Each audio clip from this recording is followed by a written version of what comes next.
बचपन, 55 और 95 हर उम्र के लिए यकसा मुफीद। मफाद आम्मा का आलम बरदार। जरूर सब्सक्राइब करें, लाइक करें, शेयर करें और बेल आइकन प्रेस करना न भूलें। Rabbani the scholar YouTube channel. नाज़रीन इकराम, अस्सलाम वालेकुम। Rabbani the scholar YouTube channel पर एक मरतबा फिर आपका इस्तकबाल करता हूँ। मैं हूँ रिजवान रब्बानी। आप देख रहे हैं Rabbani the scholar YouTube channel.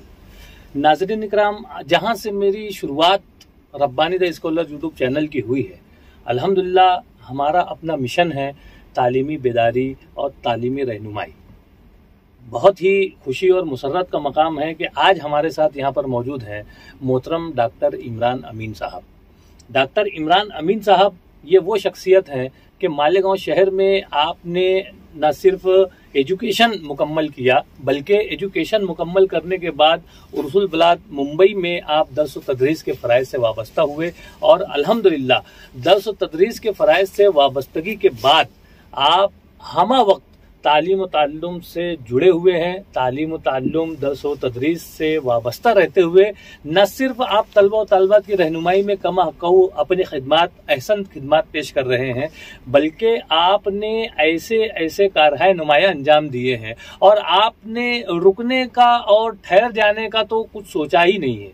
बल्कि उस वक्त से, जिस वक्त आप तालिब इल्म हुआ करते थे, वहाँ से लेकर आज तक आप तालीम व ताल्लुम और दर्स व तदरीस से वाबस्ता रहते हुए आप जहां तलबा व तालिबात की रहनुमाई कर रहे हैं, वहीं पर आपने अपनी एजुकेशन की लाइफ को ख़त्म नहीं होने दिया है। ये बहुत अहमियत की हामिल बात है।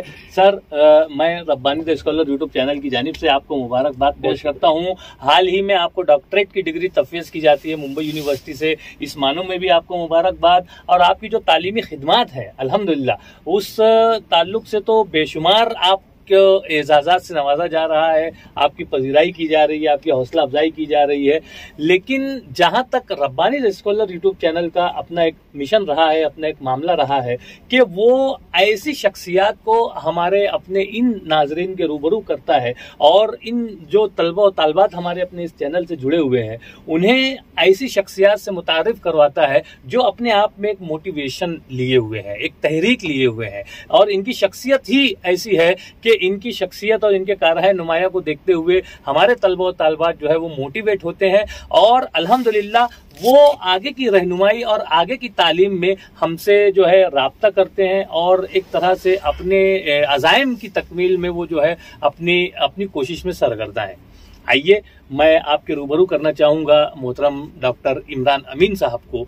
मैं सर, जहां आपको मालेगांव शहरियान की जानिब से, इल्म अदब के हल्के की जानिब से और तमाम ही दर्स व तदरीस से वाबस्ता मुअल्लिमीन व मुअल्लिमात, तलबा व तालिबात की जानिब से आपको मुबारकबाद पेश करता हूँ। बहुत ही खुशी और मुसर्रत हो रही है सर, जिस वक्त से आपको डॉक्टरेट की डिग्री तफवीज़ की गई है, तो हमारा तो दिल बल्लियों उछल रहा है कि हमारे एक साथी जो हैं, हमारे अपने खैरखा जो हैं, हमारे अपने एक सरपरस्त और एक रहनुमा की शक्ल में डॉक्टर इमरान अमीन साहब जो हैं, वो न सिर्फ अपने वालिदैन, अपने खानवादे का नाम रोशन कर रहे हैं, बल्कि वो पूरे शहर के लिए बाइसे फ़ख्र बने हुए हैं और उर्सुल बलाद मुंबई में अपनी एक मुनफरिद शनाख्त के साथ तकरीबन 2 दहाइयों से जो है वो वहाँ पर अपने दर्स व तदरीस के शोबे से वाबस्ता है।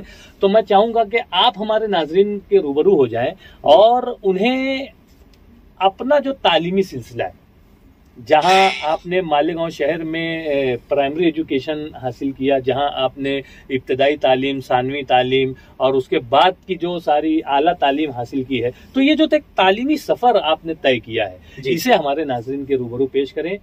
जी जी, अस्सलाम वालेकुम।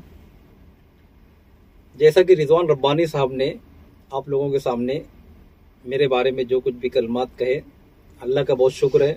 मैं जो कुछ भी अल्लाह ताला जो है मेरे लिए सब आसान किया।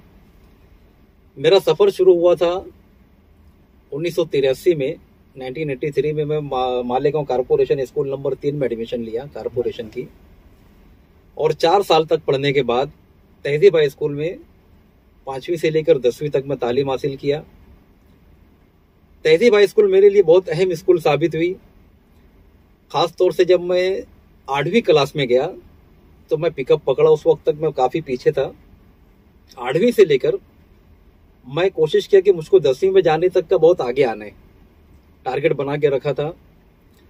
और 8वीं के बाद मैं 9वीं में और आगे आया। 9वीं के बाद जब मैं 10वीं में आया तो मेरी क्लास के टॉपर में मेरा शुमार हुआ। माशाल्लाह, क्या बात। वरना 5वीं में मैं बिल्कुल पीछे था। तो हर साल मैं थोड़ा थोड़ा आगे बढ़ता रहा और खास तौर से एसएससी में मैं डिस्टिंक्शन में 78% लेकर कामयाब हुआ। उसके बाद मैं 11वीं 12वीं साइंस में गया मालेगांव हाई स्कूल में, और बदकिस्मती से मैं उसमें कुछ बहुत अच्छा नहीं कर सका। तब जो है तो मैं अपना इरादा बदल लिया, साइंस लाइन के बजाय मैं जो है तो आर्ट्स लाइन में आया और सिटी कॉलेज में बीए में एडमिशन लिया। अंग्रेजी लिटरेचर में मैं बीए किया। बीए का 1 साल होने के बाद मुझे एहसास हुआ कि मुझे टीचर बनना है, तो मैं मुंबई चला गया, डीएड में एडमिशन लिया और आरसी माही में मैं डीएड में एडमिशन लिया। वहां से मैं डीएड करके आया। फिर जो मेरा 2 साल बाकी था बीए का, उसको कंप्लीट किया। बीए कंप्लीट करने के बाद एमए में एडमिशन लिया और जो मैं बीए अंग्रेजी लिटरेचर पे कर रहा था, एमए में आके मैं उर्दू लिटरेचर में एडमिशन लिया और वहां से जो है तो मेरा उर्दू लिटरेचर शुरू होता है एमए से। एमए में 72% से मैं कामयाब हुआ, अच्छा रिजल्ट आया। और ठीक उसी दिन जब मेरा एमए का रिजल्ट आया, 24 जून को मेरा रिजल्ट आया और उसी दिन जो तो मेरा मुंबई में एज ए टीचर अपॉइंटमेंट हुआ। क्या बात है, वाह माशाल्लाह। जब मैं मुंबई यूनिवर्सिटी में, जब मैं मुंबई कारपोरेशन में गया तो ये मैं सोचा कि मुझे क्या ऐसा करना होगा कि मैं मालेगांव में जो है तो किसी तरीके से मैं चला जाऊं, मुंबई की भाग दौड़ वगैरह देखकर। तो मैं ये सोचा कि अब मैं एज ए टीचर तो नहीं जाऊंगा, बल्कि मुझको कुछ प्रमोशन करके वहां जाना चाहिए या कॉलेज में मैं एज ए लेक्चरर जाऊं। तो उसी टाइम में, ठीक उसी टाइम में जिस वक्त मैं मुंबई गया, मैं एडमिशन लिया मुंबई यूनिवर्सिटी के अंदर। 1-2 महीने के फर्क से मैं वहां पहुंचा और मुंबई यूनिवर्सिटी में एमफिल में एडमिशन लिया। उस वक्त हमारे मोइनुद्दीन जिनाबड़े साहब एचओडी थे और मरहूम साहिब अली साहब जो है तो मुझको मशवरा दिया कि पहले आपको एमफिल करना चाहिए। मैं गया था पीएचडी करने के लिए, लेकिन उन्होंने मुझको मशवरा दिया कि पहले एमफिल करेंगे तो पीएचडी करना और आसान भी होगा, और एमफिल भी जो है लगभग पीएचडी के बराबर इक्विवेलेंट ही माना जाता है। उसमें भी उस टाइम में एज ए लेक्चरर हम लोग किसी कॉलेज यूनिवर्सिटी में काम कर सकते हैं।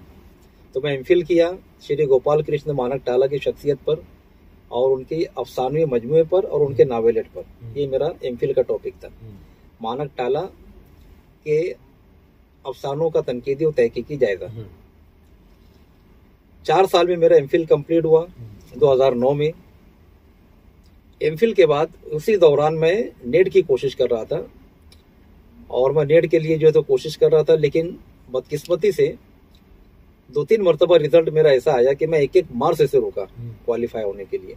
जून 2012, उसके बाद दिसंबर 2013, 1 और 2 मार्च से मैं क्वालिफाई होने से रुका।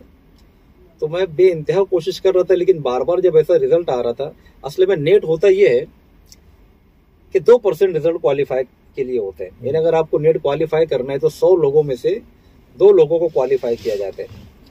और चूंकि पूरे इंडिया के स्टूडेंट इसके अंदर होते हैं, तो हमारा मुकाबला आमतौर से जो शुमाली भारत के जो है बड़े बड़े जो कॉलेजेस है, यूनिवर्सिटीज हैं, उन लोगों से मुकाबला होता है। अलीगढ़, जामिया मिल्लिया इस्लामिया। तो हम लोगों को बहुत ज्यादा कोशिश करना होती है, बहुत ज्यादा मेहनत की जरूरत होती है, बहुत प्लानिंग की जरूरत होती है। अब अगर फर्ज कर लें कि पूरे इंडिया से उर्दू में 1000 लोग पेपर दे रहे हैं, तो 1000 में 20 लोग क्वालिफाई होंगे, बाकी 980 लोग डिसक्वालीफाई हो जाएंगे। तो मेरा 2 मरतबा ऐसा हुआ कि जब 1-1 मार्क्स से मैं 2-2 मार्क्स से रुका तो मुझे बहुत ताज्जुब हुआ। और फिर मैं ये तय किया कि मुझे अब महज क्वालिफाई नहीं होना है, बल्कि मुझे इतनी ज्यादा मार्क्स लेने हैं कि कम से कम जो क्राइटेरिया होगा उससे कम से कम मुझको 4-5% ज्यादा मार्क्स मिल जाए, कट ऑफ से ज्यादा मिल जाए। तो मैं उस टाइम में अपनी नोट्स बनाना शुरू किया, बहुत डीप स्टडी करना शुरू किया। और जब मैं बहुत डीप स्टडी किया 2014 दिसंबर में, तो अल्हम्दुलिल्लाह न सिर्फ मैं नेट क्वालिफाई हुआ, उस टाइम में 57% पर क्वालिफाई हुए थे। मेरा 64% नेट में आया, यानी 7% ज्यादा। जहाँ मैं 1-1 मार्क्स से रुक रहा था, डायरेक्ट 7% ज्यादा आया। तो उस टाइम में जेआरएफ भी जो है तो 62-63 पर क्वालिफाई हुआ था, यानी मुझको जेआरएफ से भी ज्यादा मार्क्स मिले। लेकिन चूंकि जेआरएफ जो है उसके लिए एक एज लिमिट होती है, और जेआरएफ में खास बात यह है कि गवर्नमेंट की तरफ से हम लोगों को जूनियर रिसर्च फेलोशिप मिलती है, कुछ मंथली 40-1,000 रुपया आज की तारीख में। तो चूंकि मैं खुद एक गवर्नमेंट सर्वेंट था, तो गवर्नमेंट सर्वेंट के लिए ये चीज़ नहीं होती, इसलिए मैं उसके लिए कभी अप्लाई भी नहीं किया। लेकिन ये बहुत बड़ी एजाज की बात होती है कि आपको जो है तो JRF से ज़्यादा मार्क्स मिले। यानी मार्क्स के हिसाब से मैं बहरहाल JRF में था और नेट में क्वालिफाई हो गया। ठीक उसी के वक्त यानी कुछ ही महीने में पहली मर्तबा सेट के अंदर उर्दू मजमून को मुतारिफ कराया गया। उससे पहले उर्दू नहीं होता था हमारे महाराष्ट्र के सेट में। बराबर। तो पहली मर्तबा 2015 में सेट में उर्दू सब्जेक्ट मुतारिफ हुआ। मैं सेट में जो है तो जाके, मैं चूंकि नेट के बाद सेट की कोई जरूरत नहीं पड़ रही थी, लेकिन मैं सिर्फ इसलिए कि मैं इतनी अच्छी तैयारी की, इतनी ज्यादा मार्क्स से क्वालिफाई हुआ और पूरी मेरी जो है तो उसी टाइम में किताब की भी तैयारी चल रही थी, तो शौक में मैं जाके सेट का इम्तिहान दिया और आपकी दुआ से जब सेट का रिजल्ट आया तो मैं टॉपर में था। क्या बात है, महाराष्ट्र में। माशाल्लाह। नेट भी जब मेरा रिजल्ट आया था तो पूरे इंडिया में मैं 10 के अंदर था। वाह। तो इस तरीके से ये दो बड़ी कामयाबी अल्लाह के फजल करम से मुझको मिली। और जो मेरी जो मेहनत जो बार बार जो रायगा जा रही थी, उसका एक फायदा मुझे ये समझ में आया कि अल्लाह मुझसे एक काम लेना चाह रहा था कि जो मैं बार बार कोशिश कर रहा था, बार बार गिर रहा था, इतनी अच्छी मेरी तैयारी हो गई कि मैं किताब लिखने की बाकायदा तैयारी किया, किताब मेरी तैयार हो गई। जब मेरी किताब का पहला एडिशन 2017 में आया तो हाथों हाथ किताब बिक गई। उसके फौरन बाद उसी साल में दूसरा एडिशन निकाला और इस तरीके से देखते देखते आज कुछ 6 साल में 5 एडिशन खत्म हो चुका है, 6ठे एडिशन का काम चालू है। वाह। उस टाइम में कुछ यानी 2013 में, अच्छा उसमें एक प्रॉब्लम ऐसा था, मैं PhD करना तो चाह रहा था, लेकिन मुंबई यूनिवर्सिटी में एक ऐसा एक उसूल है कि अगर किसी शख्सियत पर करने हैं PhD तो उनकी जिंदगी पर नहीं कर सकते, मतलब उनकी जिंदगी के अंदर जिंदगी में नहीं कर सकते, उनके इंतकाल के बाद। उसकी वजह यह है कि उनका जो काम होता है, जो तहकीकी काम, तनकीदी काम या तख्लीकी काम, वो खत्म हो चुका होता है, इंतकाल हो गया। अब उनका पूरा काम कंप्लीट हो गया, उसके ऊपर जो काम करना आप लोग कर सकते हैं। अगर उससे पहले कोई करना चाहे तो उसमें प्रॉब्लम ये होता है कि काम चालू है, अभी रुका नहीं है, तो वजह से वहां पर ये शर्त रखी गई। तो मैं जिन पर कर रहा था PhD, श्री गोपाल कृष्ण मानक टाला, उस वक्त वो हयात थे, उनकी उम्र जो तो 90 साल थी, वो हयात थे। फिर उसी दौरान उनका इंतकाल हुआ। इंतकाल होने के बाद 2013 में मैं जाके हमारे खुर्शीद नुमानी साहब, उनके अंडर में मैं PhD में एडमिशन लेने के लिए अपना थीसिस जमा किया, अपना सिनॉप्सिस जमा किया, लेकिन किसी वजह से मेरा टॉपिक अप्रूव नहीं हो सका। उसमें 2 साल मेरा चला गया। फिर प्रोफेसर साहिब अली साहब, हमारे मरहूम उस्ताद, उन्होंने मुझको मशवरा दिया कि मैं फला जो हमारी गाइड अफसर फारूकी मैडम है, उनके अंडर में मुझको जो है तो काम करना चाहिए, वो आपके टॉपिक को अप्रूव भी करा देंगे और आपका काम बेहतर तरीके से उनके पास हो भी सकेगा। मैं मैडम से मुलाकात किया, अपना नया टॉपिक जो तो मैं चेंज करके सिनॉप्सिस बना के दाखिल किया। 2015 में मेरा एडमिशन बाकायदा हुआ और 7 साल पूरा लगा मुझको अपना काम करने में। उसी दौरान में लॉकडाउन लग गया। लॉकडाउन नहीं लगता तो मेरा 5 साल में हो चुका था। 7 साल में पूरा काम कंप्लीट हुआ। फिर 1 साल के बाद वाइवा हुआ और इस तरीके से आप लोगों के सामने अभी रमजान महीने से कबल मुझको डिग्री अवार्ड हुई। बहुत ही कामयाब तालीमी सफर आप सुन रहे थे डॉक्टर इमरान अमीन साहब की जबानी, और इसमें इन्होंने जो बातें पेश की है, अल्हम्दुलिल्लाह एक तालिबे इल्म के अंदर अगर ये सारी चीजें अगर जागजी हो जाए और अगर उस तालिबे इल्म के अंदर ये एक चीज आ जाए कि मुझे गिरना है और गिर कर संभलना है और फिर उठ कर चलना है, चलते हुए संभल कर चलना है, तो वो कामयाबी जो है उसके मंजिल जो है वो उसे मिलकर रहती है, कामयाबी कदमों को चूमती है। उसकी जीती जागती मिसाल डॉक्टर इमरान अमीन साहब की शक्ल में हमारे सामने यहाँ पर मौजूद है।